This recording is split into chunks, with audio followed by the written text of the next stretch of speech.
The year is 1968. 22-year-old Lance W. Lord graduated from Otterbein College in Ohio and completed his 4-year Air Force Reserve Officer Training Corps requirements. On December 4th, he was commissioned as a second lieutenant and sworn into the United States Air Force Reserve by his father, Oscar Lord, a World War II veteran and lieutenant colonel in the U.S. Army Reserve, who told his son, "Now it's up to you." After entering active duty in January 1969, Lieutenant Lord served 4 years of Minuteman ICBM alert duty and earned a master's degree from the University of North Dakota. Over the next several years, he completed a series of air staff and joint duty assignments in strategic missiles and national defense policy assessments and planning. In February 1989, Colonel Lord was assigned to command the 321st Strategic Missile Wing. So the first time I met General Lord was when he selected me to become a squadron commander at the 321st Missile Wing in Grand Forks, North Dakota. When I got there, he brought me in his office. He said, "Ted," he said, "listen, unfortunately, you have the most problematic squadron in the wing." And he said, "I brought you here to turn it around." 2 years later, he was promoted to Brigadier General and became the commander of the 90th Strategic Missile Wing at Warren Air Force Base in Wyoming. Commanding an ICBM wing is, in my personal view, maybe the most difficult leadership challenge in all of the Air Force. And the reason for that is that every day their job is to be ready to go to war in the next few minutes. The professional discipline that's required in those units, the psychological pressures that they endure, the intrusive evaluation and observation that they put up with is unique among all of the military. It takes extraordinary leadership to keep those people focused on the mission at hand. He was amazing at that. General Lord's next assignment was commander of the 30th Space Wing and Western Range at Vandenberg Air Force Base in California.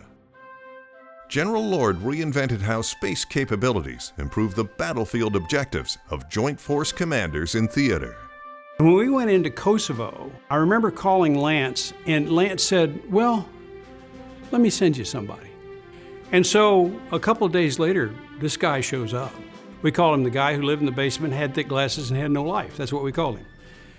He gets into their operations center, and in about the end of the first day, he's the most popular guy there because he's given us information using his space tools. We were fortunate in that we had finally people from the tip of the conventional warfighting spear who had seen something, just an inkling of what could occur, and so we began to intermingle more with that part of the U.S. Air Force in particular, but beyond that as well.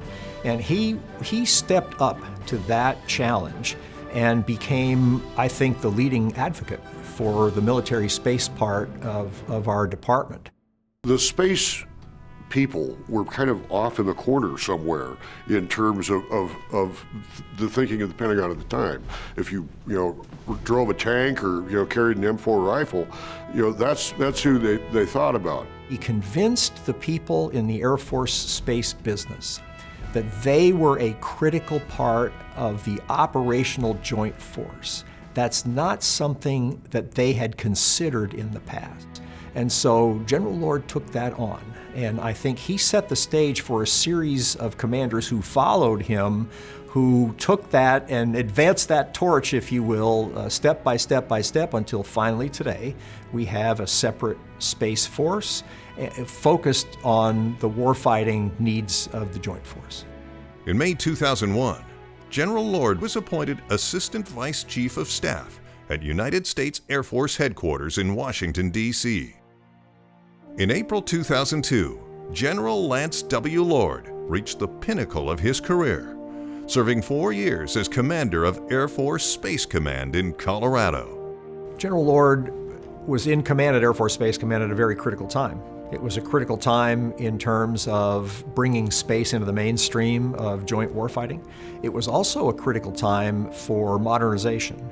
And in particular, there were 2 or 3 programs that were either started or brought along on his watch that turned out to be critical and are still in service today. My view always was that space is a critical part of controlling the vertical dimension. Our job between airspace and cyber is to control the vertical dimension. And we need to integrate that in a seamless way.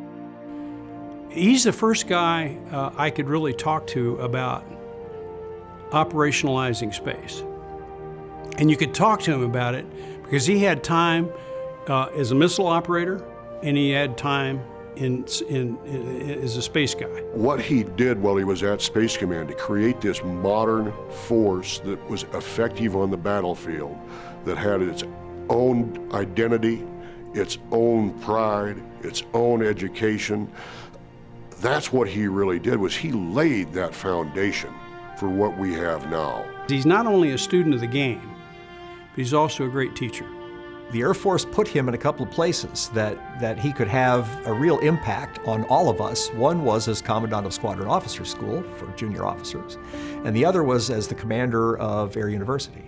They also, by the way, put him in command of 2nd Air Force, which is responsible for training all of the non-flying training in the Air Force.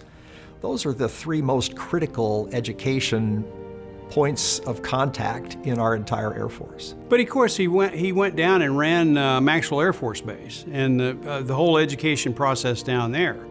And he got all of the things that were missing into the syllabus, or not complete, I should say, that included space, this idea of control of the vertical dimension. He had a big part in building the space doctrine. If you were to look at every senior space leader, both in the Air Force and then today in the Space Force, Lance Lord's fingerprints are on them somewhere. They're certainly on everyone's records because he was very careful in preparing several generations of officers and enlisted leaders for the challenges that were going to come. And in large part, the Space Force is where it is today because of Lance. He is incredible at how he can take these very, very complex ideas and dumb them down enough that a reporter like me can understand them. I think the legacy he left is a Space Force that you see today, operations in space that you see today, access to the data, the information that comes off of those systems getting to where it needs to be today is all attributable to him. With Lance Lord, it's never about him. It's just about what can I do to make things better. And if there's one thing about Lance that stays out and will keep me being his friend forever, it's the fact that it's never about him.